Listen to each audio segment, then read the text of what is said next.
Hi hello ಎಲ್ರಿಗೂ ನಮಸ್ಕಾರ. Welcome back to my channel. ನೀವು ನೋಡ್ತಿದ್ದೀರಾ ಹರ್ಷಿತಾ ಬೇರೇಶ್ ವ್ಲಾಗ್ಸ್. ಸೊ ಇವತ್ತಿನ ವ್ಲಾಗ್ ಅಲ್ಲಿ ಏನಪ್ಪಾ ಅಂತಂದ್ರೆ ಆಲ್ರೆಡಿ ಥಂಬ್ನೇಲ್ ಅಲ್ಲಿ ನೋಡಿರ್ತೀರಾ. ಇವತ್ತು ನಾನು ನನ್ನ ಇ.ಡಿ.ಡಿ ಡೇಟ್ ಯಾವಾಗಿದೆ ಅಂತ ಅಂದ್ಬಿಟ್ಟು ಹೇಳ್ತೀನಿ. ಬಟ್ ಅದಕ್ಕೂ ಮುಂಚೆ ನಾನು ಮೀಶೋನಲ್ಲಿ ಅಥವಾ ಫ್ಲಿಪ್ಕಾರ್ಟ್ ಅಲ್ಲಿ ಅಥವಾ ಅಮೆಝಾನ್ ಅಲ್ಲಿ ಏನೇನು ಬೇಬಿ ಪ್ರಾಡಕ್ಟ್ಸ್ ಎಲ್ಲ ತರಿಸಿದ್ನಲ್ವಾ, ಬೇಬಿ ಡ್ರೆಸ್ಸಸ್ ಆಗಿರ್ಬೋದು ಅಥವಾ ನ್ಯಾಪ್ಕಿನ್ಸ್ ಆಗಿರ್ಬೋದು, ಟವಲ್ಸ್ ಮತ್ತೆ ಆ ಆ, ಏನದು ಬೆಡ್ಶೀಟು ಅದನ್ನೆಲ್ಲ ನಾನು ವಾಶ್ಗೆ ಹಾಕ್ಬೇಕಾಗಿತ್ತು. ತುಂಬಾ ದಿನ ಆಗಿತ್ತು ಹಾಕಿರ್ಲಿಲ್ಲ. ಬಿಕಾಸ್ ಎಲ್ಲಾ ಪ್ರಾಡಕ್ಟ್ಸ್ ಬರ್ಬೇಕಾಗಿತ್ತು, ಎಲ್ಲದಕ್ಕೂ ವೇಟ್ ಮಾಡ್ತಿದ್ದೆ ಬರ್ಲಿ ಅಂತ ಅನ್ಬಿಟ್ಟು. ಸೊ ಇವತ್ತು ಎಲ್ಲಾನು ಬಂದಿತ್ತು ಅಂತ ಅನ್ಬಿಟ್ಟು ಎಲ್ಲ ವಾಶ್ಗೆ ಹಾಕೋಣ ಅಂತ ಅನ್ಬಿಟ್ಟು ಇಲ್ಲಿ ವಾಶ್ಗೆ ಎಲ್ಲಾನು ಹಾಕೊಂತ ಇದ್ದೀನಿ. ಸೊ ನಾನು ಫೀಡಿಂಗ್ ಪಿಲ್ಲೋ ತರಿಸಿದ್ನಲ್ಲ, ಅದರದ್ದು ಕೂಡ ಕವರ್ ಏನಿತ್ತಲ್ಲ ಅದನ್ನ ತೆಗೆದ್ಬಿಟ್ಟು ಅದ್ರೊಳಗೆ ಹಾಕೊಂತ ಇದ್ದೀನಿ. ಸೊ ಯಾವುದೇ ಹೊಸ ಪ್ರಾಡಕ್ಟ್ ಆಗಿದ್ರೂ ನಾವು ಫಸ್ಟ್ ಒಂದ್ಸತಿ ಕ್ಲೀನ್ ಮಾಡಿ ಅಂದ್ರೆ ವಾಶ್ ಮಾಡಿ ಅದಾದ್ಮೇಲೆ ಯೂಸ್ ಮಾಡೋದ್ರಿಂದ ಯಾವುದೇ ರೀತಿಯಾದ ಹಾರ್ಮ್ ಆಗಲ್ಲ ಅಂತ ಅನ್ಬಿಟ್ಟು ಬೇಬಿಗೆ. ಸೊ ನಾನು ಈ ತರ ಎಲ್ಲ ಬಟ್ಟೆನ ವಾಶ್ ಮಾಡ್ಕೊಂತ ಇದ್ದೀನಿ. ಇದನ್ನ ವಾಷಿಂಗ್ ಮಿಷಿನ್ಗೆ ಹಾಕ್ತಿದ್ದೀನಿ. ನಾನು ಕೈಯಲ್ಲೇ ಹೊಕ್ಕೊಬೋದಿತ್ತು, ಬಟ್ ಕೈಯಲ್ಲಿ ಅಷ್ಟು ಚಿಕ್ಕ ಚಿಕ್ಕ ಬಟ್ಟೆನ ಎಲ್ಲ ಎತ್ತಿ ಎತ್ತಿ ಹಿಂಡಿ ಒಣಗಾಕೋದು ತುಂಬಾ ಕಷ್ಟ ಆಗುತ್ತೆ, ಅದು ಈ ಟೈಮಲ್ಲಿ. ಸೊ ಅದಕ್ಕೆ ನಾನು ಏನ್ ಮಾಡ್ತೀನಿ ಅಂದ್ರೆ ವಾಷಿಂಗ್ ಮಿಷಿನ್ಗೆ ಹಾಕ್ತಿದ್ದೀನಿ. ಸೊ ವಾಷಿಂಗ್ ಮಿಷಿನ್ ನಾನು ಆಲ್ರೆಡಿ ಅದನ್ನ ಫಸ್ಟ್ ಡೀಪ್ ಕ್ಲೀನ್ ಮಾಡ್ಕೊಂಡ್ಬಿಟ್ಟಿದ್ದೀನಿ. ಒಂದ್ಸತಿ ಪೌಡರ್ ಎಲ್ಲ ಹಾಕಿ ಡೀಪ್ ಕ್ಲೀನ್ ಮಾಡಿ ಮತ್ತೆ ಒಂದ್ಸತಿ ರಿನ್ಸ್ಗೆ ಹಾಕಿ ಮತ್ತೆ ಎಲ್ಲ ವಾಶ್ ಮಾಡಿ, ಪ್ಲೇನ್ ವಾಟರ್ ಅಲ್ಲಿ ವಾಶ್ ಮಾಡಿ, ಹಾಟ್ ವಾಟರ್ ಅಲ್ಲೂ ವಾಶ್ ಮಾಡಿ ಎಲ್ಲ ಹಾಕೊಂಡಿದ್ದೀನಿ.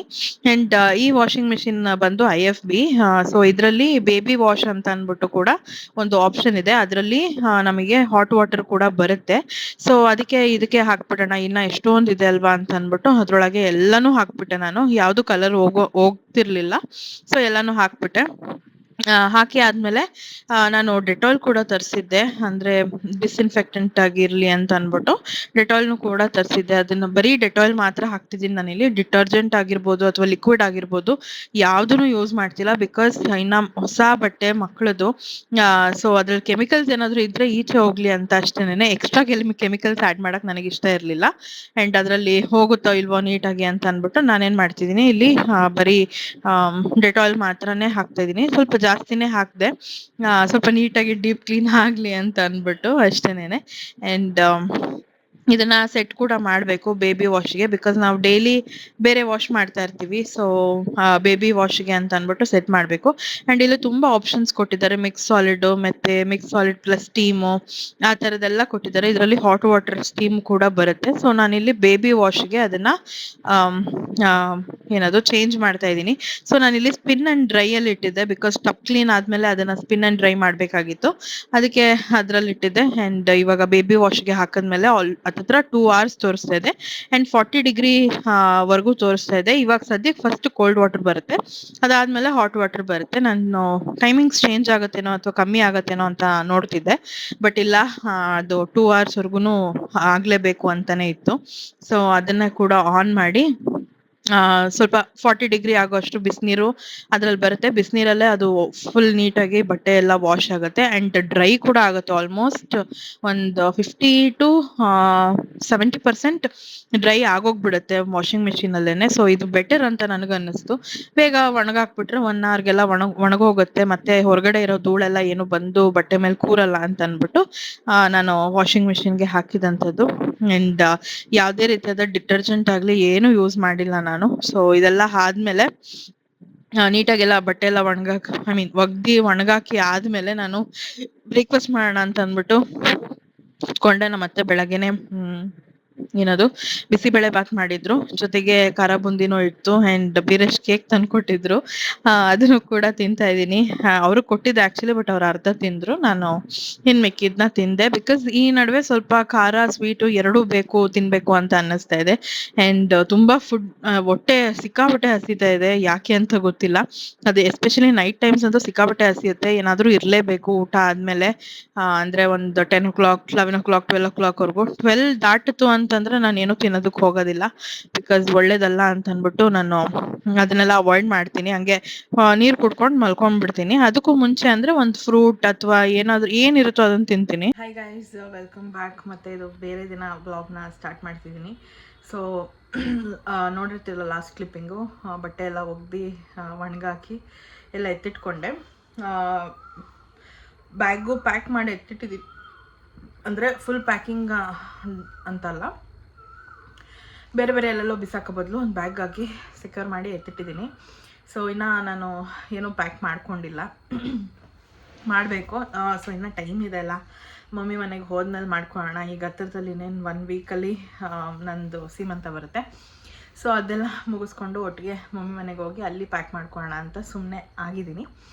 ಸೊ ಆವಾಗ ವ್ಲಾಗ್ ಮಾಡಿ ತೋರಿಸ್ತೀನಿ. ಆ್ಯಂಡ್ ಇನ್ನೊಬ್ರು ಕೇಳಿದ್ರಿ ನನಗೆ, ಬಟ್ಟೆಗಳೆಲ್ಲ ವಾಶ್ ಆದಮೇಲೆ ಅದು ಯಾವ ಥರ ಇದೆ, ಸಾಫ್ಟಾಗೆ ಇರುತ್ತಾ ಅಥವಾ ಹೆಂಗಿರುತ್ತೆ ಏನು ಎತ್ತ ಅಂತ ಹೇಳಿ ಸಿಸ್, ಯಾವ ಥರ ಬಟ್ಟೆ ಆಗುತ್ತೆ. ಒಂದೊಂದು ಕಾಟನ್ ಬಟ್ಟೆಗಳು ಶ್ರಿಂಕ್ ಆಗ್ತವೆ, ಅದು ಕಾಮನ್ ಅದು. ಸೊ ಆ ಥರ ಏನಾದರೂ ಆಗುತ್ತಾ ಅಥವಾ ಬಟ್ಟೆ ಕಲರ್ ಬಿಟ್ಕೊಳುತ್ತಾ, ಏನು ಎತ್ತ ಹೆಂಗಿದೆ ಕ್ವಾಲಿಟಿ ಅಂತ ಹೇಳಿ ಅಂತ ಹೇಳಿದರು. ಸೊ ನಾನು ಅದ್ರ ಬಗ್ಗೆನೂ ಕೂಡ ನನ್ನ ಪ್ಯಾಕಿಂಗ್ ವ್ಲಾಗ್ ಬರುತ್ತಲ್ಲ ಆವಾಗ ನಾನು ಅದನ್ನೆಲ್ಲ ಶೇರ್ ಮಾಡ್ಕೊತೀನಿ, ಯಾವ ಥರ ಆಗಿದೆ ಏನು ಎತ್ತ ಅಂತ ಅಂದ್ಬಿಟ್ಟು. ಆ್ಯಂಡ್ ಇನ್ನೊಬ್ರು ಇನ್ನೂ ತುಂಬ ಜನ ಏನು ಕೇಳ್ತಿದ್ದಾರೆ ಅಂತಂದರೆ ನಿಮ್ಮ EDD ಡೇಟ್ ಯಾವಾಗ ಅಂತ ಅಂದ್ಬಿಟ್ಟು. ಸೊ ನಾನೀಗ ಎಕ್ಸಾಕ್ಟ್ ಡೇಟ್ ಹೇಳೋದಕ್ಕೆ ಹೋಗೋದಿಲ್ಲ. ಜೂನ್ 1st ವೀಕಲ್ಲಿ ಅಂತ ಡೇಟ್ ಕೊಟ್ಟಿರೋದು ನನಗೆ, 1st or 2nd ವೀಕಲ್ಲಿ ಅಂತ ಅಂದ್ಬಿಟ್ಟು. ಸೊ ನೋಡೋಣ ಯಾವಾಗ ಆಗುತ್ತೆ ಅಂತ, ಇನ್ನೂ ನನಗೂ ಗೊತ್ತಿಲ್ಲ. ಬಟ್ ಇದು ಫಸ್ಟ್ ಪ್ರೆಗ್ನೆನ್ಸಿ ಆಗಿರೋದ್ರಿಂದ ಆಲ್ಮೋಸ್ಟ್ ಅವರು ಒಂದು 40 ವೀಕ್ಸ್ವರೆಗೂ ವೆಯ್ಟ್ ಮಾಡ್ತಾರೆ. ಏನಾದರೂ ಕಾಂಪ್ಲಿಕೇಶನ್ಸ್ ಇತ್ತು ಅಂತಂದರೆ ಬೇಗ ಆಗಬಹುದು, ಇಲ್ಲ ಅಂತಂದರೆ 40 ವೀಕ್ಸ್ವರೆಗೂ ವೆಯ್ಟ್ ಮಾಡ್ತಾರೆ. ಸೊ ಸದ್ಯಕ್ಕೆ ನನಗೆ ಯಾವುದೇ ರೀತಿಯಾದ ಕಾಂಪ್ಲಿಕೇಶನ್ಸ್ ಇಲ್ಲ, ಟಚ್ ವುಡ್. ಸೊ 40 ವೀಕ್ಸ್ವರೆಗೂ ವೆಯ್ಟ್ ಮಾಡೋಣ ಅಂತ ಹೇಳಿದ್ದಾರೆ. ಆ್ಯಂಡ್ ಇನ್ನೊಂದು ಗ್ರೋತ್ ಸ್ಕ್ಯಾನ್ ಇದೆ 9th ಮಂತಿಗೆ ಬಿದ್ದ ಮೇಲೆ. ಸೊ 9th ಮಂತಿಗೆ ಬೀಳೋಕ್ಕೆ ಇನ್ನೂ ಒಂದು 1 ವೀಕ್ ಇದೆ, 1 ವೀಕಾ, ಇನ್ನೊಂದು 4-5 ಡೇಸ್ ಇದೆ. ಸೊ ಅದಾದಮೇಲೆ ಒಂದು ಡೇಟ್ ಕೊಟ್ಟಿದ್ದಾರೆ, ಅವತ್ತು ಹೋಗಿ ಗ್ರೋತ್ ಸ್ಕ್ಯಾನ್ ಮಾಡಿಸ್ಬೇಕು. ಆವಾಗ ಗೊತ್ತಾಗುತ್ತೆ ಎಕ್ಸಾಕ್ಟಾಗಿ ಯಾವಾಗ ಬೇಬಿ ಆಗಬಹುದು ಅಂತ ಅಂದ್ಬಿಟ್ಟು. ಇಲ್ಲ ಅಂತಂದರೆ 40 ವೀಕ್ಸ್ವರೆಗೂ ನಾವು ಇನಿಷಿಯಲಿ ವೆಯ್ಟ್ ಮಾಡಲೇಬೇಕು, ಫಸ್ಟ್ ಬೇಬಿ ಆಗಿರೋದ್ರಿಂದ. ಸೊ ನ್ಯಾಚುರಲಾಗೆ ಆಗಲಿ ಅನ್ನೋ ಥರನೇ ವೆಯ್ಟ್ ಮಾಡ್ತಾರೆ ಡಾಕ್ಟರ್ಸು. ಸೊ ನೋಡಬೇಕು ಏನಾಗುತ್ತೆ ಅಂತ ಅಂದ್ಬಿಟ್ಟು. ಆ್ಯಂಡ್ ಇನ್ನೊಂದು ಏನಂದರೆ ತುಂಬ ಸೆಕೆ ಆಗಿಬಿಟ್ಟಿದೆ ನನಗಂತೂ. ಎಷ್ಟು ಬೇರ್ತಾ ಇದ್ದೀನಿ ಅಂದರೆ ಫ್ಯಾನ್ ಇಲ್ಲದೆ ಕುತ್ಕೊಳ್ಳೋಕ್ಕೆ ಆಗಲ್ಲ. ಇನ್ಫ್ಯಾಕ್ಟ್ ಇಷ್ಟೊತ್ತು ಫ್ಯಾನ್ ಹಾಕಿದ್ದೆ, ವೀಡಿಯೋ ಮಾಡಬೇಕಾದ್ರೆ ಫ್ಯಾನ್ ಸೌಂಡು ಬರುತ್ತೆ ಅಂದ್ಬಿಟ್ಟು ಆಫ್ ಮಾಡಿದ್ದೀನಿ. ನೋಡ್ತಿರ್ಬೋದು ನನ್ನ ಫುಲ್ ಫೇಸೆಲ್ಲ ಆಯ್ಲಿ ಆಗಿಬಿಟ್ಟಿದೆ. ಗೊತ್ತಿಲ್ಲ ನನ್ನ ಸೀಮಂತದ ದಿನ ಯಾವ ಥರ ಇರುತ್ತೋ ಸಿಚುವೇಶನ್ ಅಂತ ಅಂದ್ಬಿಟ್ಟು. ಮೊದಲೇ ನನಗೆ ಸೆಕೆ ಅಂದರೆ ಆಗಲ್ಲ, ಅಂಥದ್ರಲ್ಲಿ ಈಗ ಫ್ರೀ ಆಗಿರೋ ಬಟ್ಟೆ ಹಾಕ್ಕೊಂಡೆ ಇಷ್ಟೊಂದು ಬೇರ್ತಾ ಇದ್ದೀನಿ. ಆ ಸ್ಯಾರಿ ಹಾಕ್ಕೊಂಡು, ಜ್ಯುವೆಲ್ರಿ ಹಾಕ್ಕೊಂಡು, ಹೇರ್ ಸ್ಟೈಲ್ ಮಾಡಿಸ್ಕೊಂಡು ಸಿಕ್ಕಾಪಟ್ಟೆ ಸೆಕೆ ಆಗುತ್ತೆ ಅನಿಸುತ್ತೆ. ನೋಡೋಣ ಹೇಗೋಗುತ್ತೆ ಅಂತ ಅಂದ್ಬಿಟ್ಟು. ಸೊ ಇದು ತುಂಬ ಕೇಳಿದರು EDD ಡೇಟ್ ಯಾವಾಗಿದೆ ಅಂತ ಅಂದ್ಬಿಟ್ಟು, ಅದನ್ನು ಕೂಡ ಹೇಳಿದ್ದೀನಿ. ಆ್ಯಂಡ್ ಇನ್ನೂ ಒಂದು ಕ್ವೆಶ್ಚನ್ ಒಬ್ಬರು ಕೇಳಿದರು, ಏನಪ್ಪ ಅಂತಂದರೆ ನಾವು ಈ ಥರ ಮಕ್ಕಳಿಗೆ ಬಟ್ಟೆಗಳೆಲ್ಲ ಯಾವಾಗ ತೊಗೋಬೇಕು ಅಥವಾ ಪ್ಯಾಕಿಂಗ್ನ ಯಾವಾಗಿಂದ ಸ್ಟಾರ್ಟ್ ಮಾಡ್ಕೊಬೇಕು ಅಂತೆಲ್ಲ ಕೇಳಿದರು. ಸೊ ಅದು ನಿಮ್ಮ ಮೇಲೆ ಡಿಪೆಂಡ್ ಆಗುತ್ತೆ. ಒಬ್ಬೊಬ್ಬರು 8.5 ಮಂತ್ಸ್ಗೆ ಎಲ್ಲ ಪರ್ಚೇಸ್ ಮಾಡೋದಕ್ಕೆ ಸ್ಟಾರ್ಟ್ ಮಾಡ್ತಾರೆ, ಒಬ್ಬೊಬ್ಬರು 9 ಮಂತ್ಸ್ಗೆ ಸ್ಟಾರ್ಟ್ ಮಾಡ್ತಾರೆ. ಸೊ ಫಾರ್ ಸೇಫರ್ ಸೈಡ್ ನನ್ನ ಪ್ರಕಾರ 8.5 ಮಂತ್ಸಿಗೆ ನಾವು ಶಾಪಿಂಗ್ನ ಶುರು ಮಾಡಿದ್ರೆ ಬೇಬಿಗೆ ಏನೇನು ಬೇಕು ಅಂತ ಅಂದ್ಬಿಟ್ಟು ಆವಾಗ ಕರೆಕ್ಟಾಗಿರುತ್ತೆ. ಇನ್ ಕೇಸ್ ನಮ್ಗೆ ಆನ್ಲೈನಲ್ಲಿ ಏನೂ ಸಿಕ್ಕಲಿಲ್ಲ ಅಂದರೆ ನಮಗೆ ಇಷ್ಟ ಆಗಲಿಲ್ಲ, ಆಫ್ಲೈನಲ್ಲೇ ಹೋಗಬೇಕು ತೊಗೋಬೇಕು ಅಂತಂದರೆ ಆಫ್ಲೈನಲ್ಲಿ ಕೂಡ ನಾವು ಆ ಟೈಮ್ಗೆ ಹೋಗ್ಬೋದು, ಏನೂ ತೊಂದರೆ ಆಗೋದಿಲ್ಲ. ತುಂಬ ಡಿಲೇ ಮಾಡ್ತಾ ಹೋದರೆ ಆಮೇಲೆ ಸ್ವಲ್ಪ ಕಷ್ಟ ಆಗುತ್ತೆ ಓಡಾಡೋದಕ್ಕೆಲ್ಲ. ತುಂಬ ಒಂಥರ ಪೀಕ್ ಟೈಮ್ ಅಂತ ಹೇಳ್ತಾರಲ್ಲ 9th ಮಂತ್ ಆದಮೇಲೆ. ಸೊ ಯಾವಾಗ ಏನಾಗುತ್ತೆ ಅಂತಲೇ ಗೊತ್ತಾಗಲ್ಲ. ಸೊ ಅದಕ್ಕೆ ಆ ಟೈಮಲ್ಲಿ ಏನೋ ಶಾಪಿಂಗ್ ಏನೋ ಇಟ್ಕೊಂಬಿಡಿ. ಸ್ವಲ್ಪ ಏನಾದರೂ ಆನ್ಲೈನಲ್ಲಿ ಏನೋ ತರಿಸ್ಕೊಳ್ಬೋದು. ಅದು ಬಿಟ್ಟರೆ ನಾನು 8.5 ತಿಂಗಳಿಗೇ ನಾನು ಎಲ್ಲ ತಗೊಳ್ಳೋದಕ್ಕೆ ಸ್ಟಾರ್ಟ್ ಮಾಡಿದ್ದು. ಸೊ 8.5 ತಿಂಗಳಿಗೆ ಅಥವಾ 9 ತಿಂಗಳಿಗೆ ನೀವು ತೊಗೊಬೋದು. ಆ್ಯಂಡ್ ಪ್ಯಾಕಿಂಗ್ ಯಾವಾಗ ಶುರು ಮಾಡಬೇಕಂತಂದರೆ ನಿಮ್ಮ ಡಾಕ್ಟರ್ಸ್ ಏನು ಹೇಳಿರ್ತಾರೆ ಅಂದರೆ ಇನ್ನು ನಿಮಗೆ ಇವಾಗ 36 ವೀಕ್ಸ್ವರೆಗೂ ಏನೂ ಪ್ರಾಬ್ಲಮ್ ಇರೋದಿಲ್ಲ. 36 ವೀಕ್ಸ್ ಆದಮೇಲೆ ಯಾವಾಗ ಹೆಂಗೆ ಏನು ಎತ್ತ ಅಂತ ಹೇಳೋದಕ್ಕಾಗೋದಿಲ್ಲ. ಸೊ ಏನು ಮಾಡಿ 36 ವೀಕ್ಸ್ ಒಳಗೇ ನೀವು ಬ್ಯಾಗ್ ಪ್ಯಾಕಿಂಗು, ಅದು ಹಾಸ್ಪಿಟಲ್ ಬ್ಯಾಗ್ ಪ್ಯಾಕಿಂಗ್ ಎಲ್ಲನೂ ಮಾಡ್ಕೊಂಡ್ಬಿಟ್ರೆ, ಎಲ್ಲ ಶಾಪಿಂಗು ಆ ಟೈಮ್ ಒಳಗೆ ಮುಗಿಸ್ಕೊಂಡ್ರೆ ನಿಮಗೆ ಒಳ್ಳೆಯದು. ಆ್ಯಂಡ್ ಹಾಸ್ಪಿಟಲ್ಗೆ ಹೋಗೋದಕ್ಕೆ ಕೂಡ ತುಂಬ ಈಸಿ ಆಗುತ್ತೆ, ಟೆನ್ಷನ್ ಇರಲ್ಲ, ಹರಿಬರಿ ಇರೋದಿಲ್ಲ. ಸೊ ಎಲ್ಲ 36 ವೀಕ್ ಒಳಗೆ ಪ್ಯಾಕ್ ಮಾಡ್ಕೊಂಡು ಇಟ್ಕೊಂಬಿಡಿ. ಸೊ ಐ ಥಿಂಕ್ ಇದಕ್ಕೂ ಆನ್ಸರ್ ಸಿಕ್ಕಿದೆ ಅಂತ ಅಂದ್ಕೊತೀನಿ. ಆ್ಯಂಡ್ ಇನ್ನೂ ಸ್ವಲ್ಪ ಪ್ರಾಡಕ್ಟ್ಸ್ ತೊಗೋಬೇಕು. ಅಂದರೆ ಸಣ್ಣ ಪುಟ್ಟದಷ್ಟೇ ಇರೋದು, ಜಾಸ್ತಿ ಎಲ್ಲ ಏನಿಲ್ಲ. ಗೊತ್ತಿಲ್ಲ, ನೋಡ್ಬೇಕು. ನನಗೆ ಏನೇನು ತೊಗೊಂಡಿದ್ದೀನಿ ಅಂತ ಅಂದ್ಬಿಟ್ಟು ನಾನು ಪ್ಯಾಕಿಂಗ್ ಮಾಡೋ ವ್ಲಾಗಲ್ಲೇ ತೋರಿಸ್ತೀನಿ. ನಾನು ಜಾಸ್ತಿ ಏನು ಶಾಪ್ ಮಾಡಿಲ್ಲ. ಸಿಂಪಲಾಗಿ ಮನೇಲಿ ಏನೇನಿದೆಯೋ ಅದನ್ನೇ ತೊಗೊತೀನಿ. ಎಕ್ಸ್ಟ್ರಾ ಏನೂ ಶಾಪ್ ಮಾಡಿದೆ, ಬರೀ ಬೇಬಿಗೆ ಮಾತ್ರ ಎಕ್ಸ್ಟ್ರಾ ಶಾಪ್ ಮಾಡಿರೋದು. ಜೊತೆಗೆ ಈ ಪ್ಯಾಂಪರ್ಸು, ಪ್ಯಾಡು ಆ ಥರದ್ದೆಲ್ಲ ಶಾಪ್ ಮಾಡಿದ್ದೀನಿ. ಆ್ಯಂಡ್ ಇನ್ನೊಂದು ಮೇನ್ ಥಿಂಗ್ ಏನಂತಂದರೆ, ಎಲ್ಲ ಬಟ್ಟೆನೂ ತೊಗೊಂಡಾಯ್ತು ಪಾಪದು, ಬಟ್ ಸ್ವೆಟರ್ ತೊಗೊಂಡಿರಲಿಲ್ಲ. ಆ್ಯಂಡ್ ಇನ್ನೊಂದು ಬೆಡ್ ತೊಗೊಬೇಕು. ಬೆಡ್ ಅಂದರೆ ಕ್ಯಾರಿ ಮಾಡ್ತಾರಲ್ಲ, ಕ್ಯಾರಿ ನೆಸ್ಟ್, ಸೊ ಅದು ತೊಗೋಬೇಕು. ಅದನ್ನು ತೊಗೊಂಡಿಲ್ಲ. ಗೊತ್ತಿಲ್ಲ, ಆಫ್ಲೈನಲ್ಲಿ ತೊಗೊತೀನೋ ಅಥವಾ ಆನ್ಲೈನಲ್ಲಿ ತೊಗೊತೀನೋ ನೋಡಬೇಕು.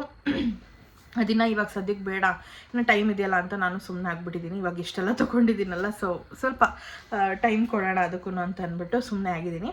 ಆ್ಯಂಡ್ ಸ್ವೆಟರ್ ಬಗ್ಗೆ ಹೇಳ್ತಿದ್ದೆ. ಆ್ಯಂಡ್ ನಾನು ಕೂಡ ಸ್ವೆಟರ್ನ ತರಿಸಿದ್ದೀನಿ. ನಾನು ಅಮೆಝಾನಿಂದ ಸ್ವೆಟರ್ನ ಆರ್ಡ್ರ್ ಮಾಡಿದ್ದೆ. ಇದು ಯಾವ ಬ್ರ್ಯಾಂಡದು ಅಂತಂದರೆ, ಇಲ್ಲಿ ಬ್ರ್ಯಾಂಡೇ ಹಾಕಿಲ್ವಾ? ಓಕೆ, ನಾನು ಡಿಸ್ಕ್ರಿಪ್ಷನಲ್ಲಿ ಹಾಕಿರ್ತೀನಿ ಯಾವ ಬ್ರ್ಯಾಂಡ್ ಏನಿತ್ತು ಅಂತಂದ್ಬಿಟ್ಟು. ಎಷ್ಟು ಕ್ಯೂಟಾಗಿದೆ ಅಂತಂದರೆ ನೋಡಿ ನೀವೇ, ಇಷ್ಟು ಪುಟಾಣಿದು ಫುಲ್ ಆರ್ಮ್ ಬರುತ್ತೆ. ಆ್ಯಂಡ್ ಈ ಥರ ನೆಕ್, ಆ್ಯಂಡ್ ಇಲ್ಲೊಂದು ಸಣ್ಣದಾಗಿ ಫ್ಲವರ್ ಡಿಸೈನ್ ಕೊಟ್ಟಿದ್ದಾರೆ. ನನಗಂತೂ ತುಂಬಾ ಇಷ್ಟ ಆಯಿತು, ತುಂಬ ಕ್ಯೂಟ್ ಅನ್ನಿಸ್ತು. ಆ್ಯಂಡ್ ನಾನು ಯಾಕೆ ಪಿಂಕ್ ಕಲರ್ ತೊಗೊಂಡೆ ಅಂತಂದರೆ, ಎಲ್ಲ ಆಲ್ಮೋಸ್ಟ್ ನಾನು ತೊಗೊಂಡಿರೋ ಬಟ್ಟೆ ಎಲ್ಲ ಆಲ್ಮೋಸ್ಟ್ ಬ್ಲೂ ಶೇಡ್ಗೆ ಮ್ಯಾಚ್ ಆಗ್ತಾ ಹೋಗ್ತಿದೆ. ಸೊ ಬರೀ ಬ್ಲೂನೇ ಆಗೋಯ್ತಲ್ಲ, ಇನ್ ಕೇಸ್ ಗರ್ಲ್ ಆಗಿಬಿಟ್ರೆ ಏನು ಮಾಡೋದು ಅಂತ ಅಂದ್ಬಿಟ್ಟು ಪಿಂಕ್ನ ತೊಗೊಂಡೆ. ಆ್ಯಂಡ್ ಇನ್ನೊಂದು ಏನಂತಂದರೆ, ಅಲ್ಲಿ ಕಲರ್ಸ್ ನೋಡ್ತಿರ್ಬೇಕಾದ್ರೆ ನನಗೆ ಇಷ್ಟ ಆಗಿದ್ದು ಈ ಪಿಂಕು. ಒಂಥರ ರೆಡ್ಡು, ಆಮೇಲೆ ಮರೂನು, ಗ್ರೀನು ಆ ಥರದ್ದೆಲ್ಲ ಇತ್ತು. ಓಕೆ, ಅದೆಲ್ಲ ಬೇಡ ಅಂತ ಅಂದ್ಬಿಟ್ಟು ಈ ಪಿಂಕ್ ಕಲರ್ನ ತೊಗೊಂಡೆ. ಎಷ್ಟು ಕ್ಯೂಟಾಗಿದೆ, ಚೆನ್ನಾಗಿ ಕಾಣ್ತಿದೆ. ಆ್ಯಂಡ್ ಇದ್ರದ್ದು ಕೂಡ ನಾನು ಲಿಂಕ್ನ ಡಿಸ್ಕ್ರಿಪ್ಷನಲ್ಲಿ ಹಾಕಿರ್ತೀನಿ. ಇದು ಇನ್ನೂ ವಾಶ್ ಮಾಡಿಲ್ಲ, ವಾಶ್ ಮಾಡಬೇಕು. ಸೊ ಅದಕ್ಕೆ ಇನ್ನು ನಿಮಗೆ ತೋರಿಸ್ಬೇಕು ಅಂತಲೇ ಹಿಂಗೆ ಕವರಲ್ಲಿ ಎತ್ತಿಟ್ಟಿದ್ದೀನಿ. ತುಂಬ ದಿನ ಆಯಿತು ಇದು ಬಂದು, ಬಟ್ ಸ್ವಲ್ಪ ನನ್ನ ಮೂಡ್ ಸರಿ ಇರಲಿಲ್ಲ ಅಂತ ಅಂದ್ಬಿಟ್ಟು ನಾನು ಯಾವುದೇ ರೀತಿಯಾದ ವ್ಲಾಗ್ ಮಾಡಿರಲಿಲ್ಲ.